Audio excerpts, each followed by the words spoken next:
You know what I really love? Ed, Edd n Eddy. Arguably one of my favorite shows of all time. Just animated in general and live action either way. But you know what I also really love? Well, if you came to this video, you already know what I'm about to say. But you know what that is. Now, the big question is, how would you get these three dinguses into being characters you'd see in Warhammer Fantasy? Well, I'm so glad you asked, because I actually sat down and thought about this. So, yeah. See, I come prepared sometimes. Most of the time I'm flying by the seat of my pants. But not this time. Okay, not entirely, but still, you get my meaning. Shut up. Let me just tell the story, all right? Just shut up and listen. So the story is, or rather it begins, in a far-off coastal village in the Empire of Man. And Double D is a wizard and also cartographer, basically keeping track of all the information of magic in the area. However, during his time there, he and the rest of the village get some unwelcome visitors in the form of a massive Black Ark. And, well, guess what comes out of that Black Ark? Actually, you don't have to guess, because you already know. It's none other than the Dark Elves. Yeah, the Dark Elves basically come storming out of the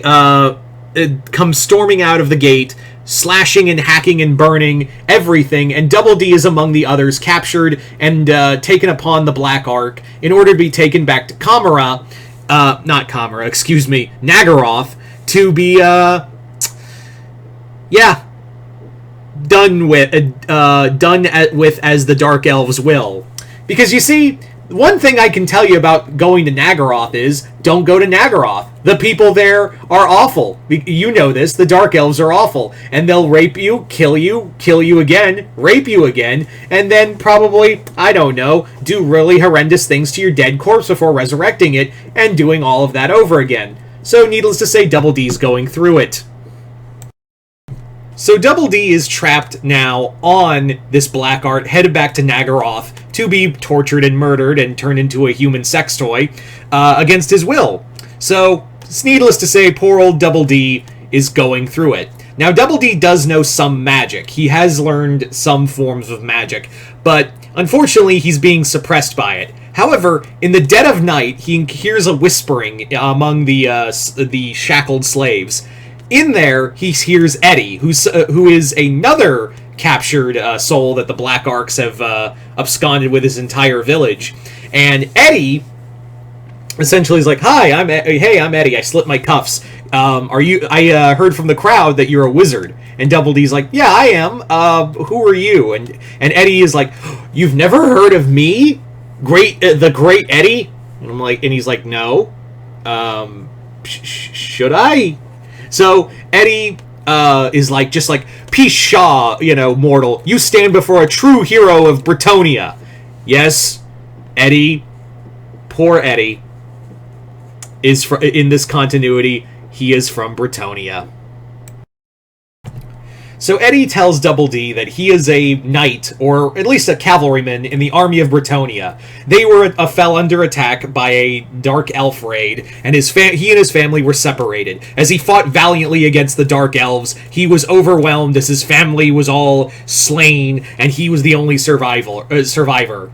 Leading to poor Eddy to be shackled and taken to Nagaroth in order to be turned into a pleasure slave for their succubus cults.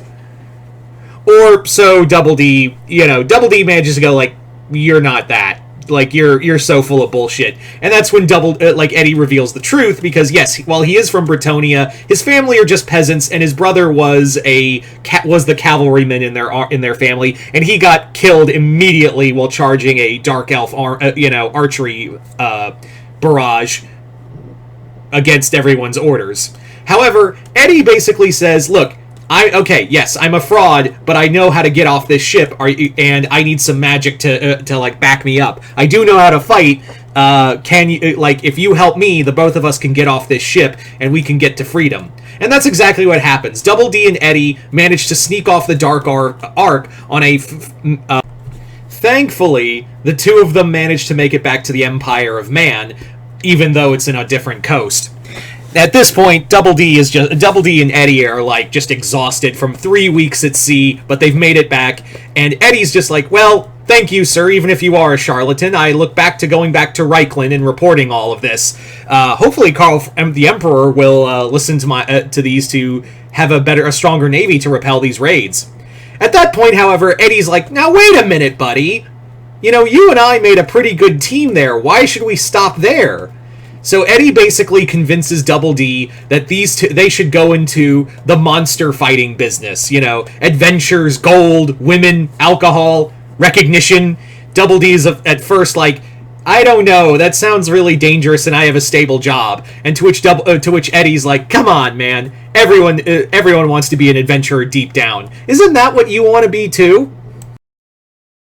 So, against Double D's better judgment, he and Eddy become the Heroes 2. The two great warriors. Eddy becomes a hype man as a great swordsman, while he hypes up Double D as a great, powerful wizard. Their first job is pretty easy. Deal with some deal with a minor problem in a local village. But what is that problem, I hear you ask? Well, it's nothing two great heroes could deal with. If they weren't fucking idiots, that's the problem. Because, you see, it was orcs. Yeah, orcs were a warband of orcs have been plaguing this village and looking for a good crump. Of course, neither of them knew how to combat orcs, and plus, orcs are fucking terrifying. So once they stumbled into the orc camp, the two of them tried to desperately escape, only to be saved by a third member of this party, who was also captured by the orcs and about to be eaten. That's, of course, who I'm talking about is Ed.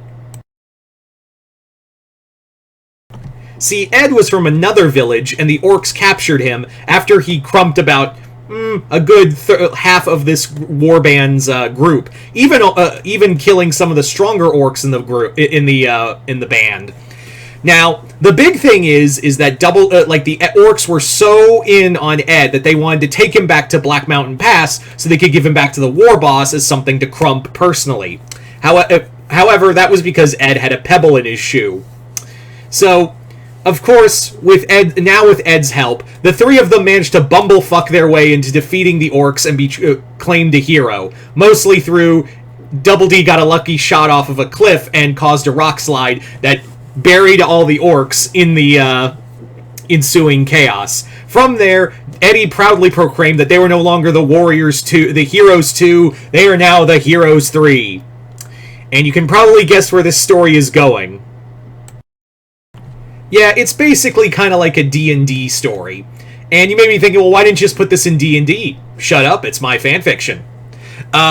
So the three of them, Eddy is the hype man of the trio, and they basically go from town to town claiming that they're great heroes, they get paid a large sum, and then they just proceed to Caiaphas Cain the situation until it works in their favor and they get away with all the gold. Sometimes they'll even not find the monster, just take the gold and run.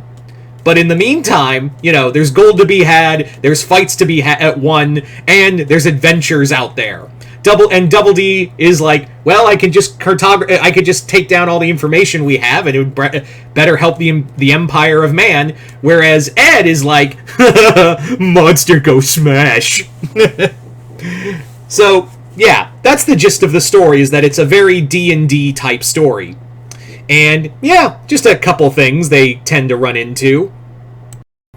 Yeah, some of the things they run into are your typical Warhammer Fantasy adventure monsters. Got a Beastman problem? Call in the Heroes 3. They'll handle it the best they can. Got those pesky vampires from Sylvania knocking at your door? Call the Heroes 3. They'll handle those vampires. Or run away screaming. Because that'll probably happen too. No refunds. Skaven coming up from the ground to steal your children and loved ones? Why not call the Heroes 3? They'll handle the problem. Even though these monsters, they're incredibly terrified of them and will also probably run away, but hey, that refund thing applies to all monsters and bad guys. But here's the thing, they don't call themselves the Warriors 3 for long, because a fourth member is going to be joining this story very soon. And who is that person? Well, it's none other than Marie Canker. Yeah, Marie Canker is the fourth member of this party. Now, as to why she joins this team is because during a mission where they're hunting Skaven in a nearby town, she basically overhears them and is like, I want in. She comes in, puts her sword on the table, and demands that she join the hunt for Skaven. She'll even take a pay cut, to which Eddy's like, can you fight good? And you're cheap? Sold. I'm in. Double D, however, is less than thrilled at the idea of having a fourth member. Not because it's a woman or anything, but because he doesn't trust this unknown stranger. This great warrior comes along and wants to willingly work with the three of them.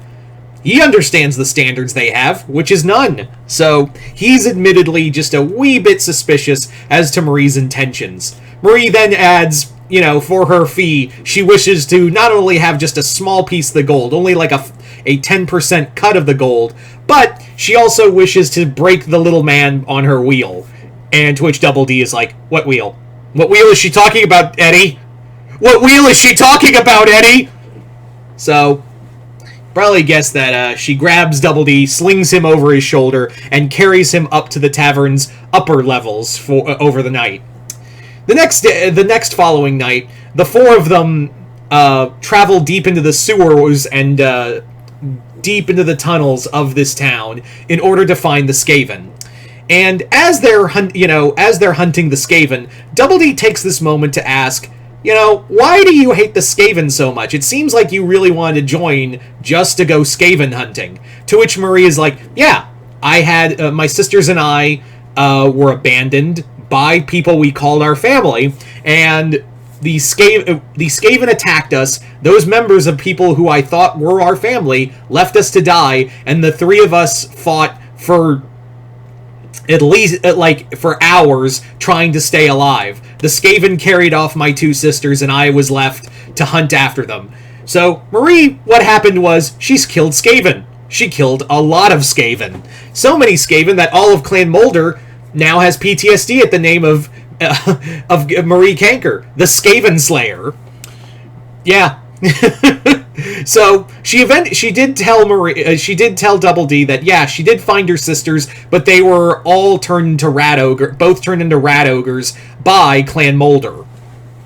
This led her into a frothing rage spasm where she mercy killed her two sisters and proceeded to make it a habit of hunting down and killing the rat men wherever they are in terms of vengeance. And Double D asked, oh, I'm sorry, I didn't know that. Who was your family? You said you were part of a family before. Like, who were they? And to which Marie kind of is like, oh, well, it was a found family. My sisters and I, these people found us, and they taught us their ways and all that. You don't worry about it. It's nothing. Like, don't think about it. Hey, let's kill these Skaven, right? So Double D, even though he's a little worried about, apprehensive about it, he's like, all right, okay, I think she might be good. But you see, the thing is, well, Marie is a Norska. She's from Norska. Yeah. She was with the Warriors of Chaos. Her and her sisters were abducted early in their early years, and abducted and turned into warriors for Norska. They were bred to be fighters and soon to be warriors of chaos in their own right, but during a Skaven ambush, they were just like, sucks to be you, and left them both all to die. So, yeah, Marie's got a bit of an axe to grind. So, afterwards, after Marie and the Heroes 3 proceed to decimate the Skaven holdup in this town, Eddy offers, hey, how about you come, Eddy is basically like, hey, how about you come hang out with us? Like, we'll be the Heroes 4, and we'll give you a cut if you're still willing to take a pay cut. And she's like, give me the little man every night, and where it's a deal. And Double D's like, I didn't agree to this! And that becomes the running thing for the Heroes 4. Eddy hypes them up, Double D does the research and magic, Ed proceeds to smash everything in sight, and Marie does the actual real goddamn work. So, yeah, that's kind of the idea, is that the four of them go around the Warhammer Fantasy Universe and proceed to fight every single monster they run into. All the while, Marie hides the fact that she's Norska. And also, there's also a bit of a matter of, once you are from the far frozen north, the Chaos Gods don't just leave you. So Marie has to, like, hide the fact that Korn keeps calling her name, and she only manages to get away, appease those inner bloodlust thoughts is when she's in the heat of battle, butchering everything in sight. Namely Skaven, because, she really hates them. So, yeah. Anyway. So there you go, guys. That is pretty much my Warhammer Ed, Edd, and Eddy AU. Is it a little strange? Yeah. But at the same time, it's all just fanfiction. In the words of Carl from Aquatine, it don't matter. None of this matters. And on top of that, I did have ideas. If this does well, I'll probably do a sequel and also include other characters, because I do have ideas for other characters such as Kevin, Rolf, Naz, Sarah, Jimmy, Johnny, all the other characters. I do have ideas for them. I just didn't want to make this video too long for all of you. So yeah, if this video does well and I do get enough feedback, I'll do a sequel of the Heroes 4, traveling into the heart of, or should I say, all across the Warhammer Fantasy Earth, battling forces of both evil and even more evil. So yeah, you guys tell me in the comments below, what did you guys think of this? Like it, hate it, comment below, let me know. I really like doing these Warhammer IUs, especially in the fantasy continuity, because it gives me a little more leeway to play with ideas more than 40k is. No offense to 40k. But yeah, just comment below, let me know what you guys want to see, and like I said, I'll do another one if this does well. But other than that, hope you all enjoyed this. I'm Mr. Multiverse. I'll see you next time in the Multiverse. Oh, one more thing I wanted to add about this story. Eddy hates Gotrek and Felix, because anytime they do try to save a town for real, Gotrek and Felix get all the attention and praise because, well, it's Gotrek goddamn Gurnison and Felix motherfucking Jaeger. So Eddy really has an axe to grind towards those two, but he won't say it out loud because he knows Gotrek and Felix will beat his ass. So, just thought I'd throw that in there before anyone said, what about Gotrek and Felix? Well, now you know.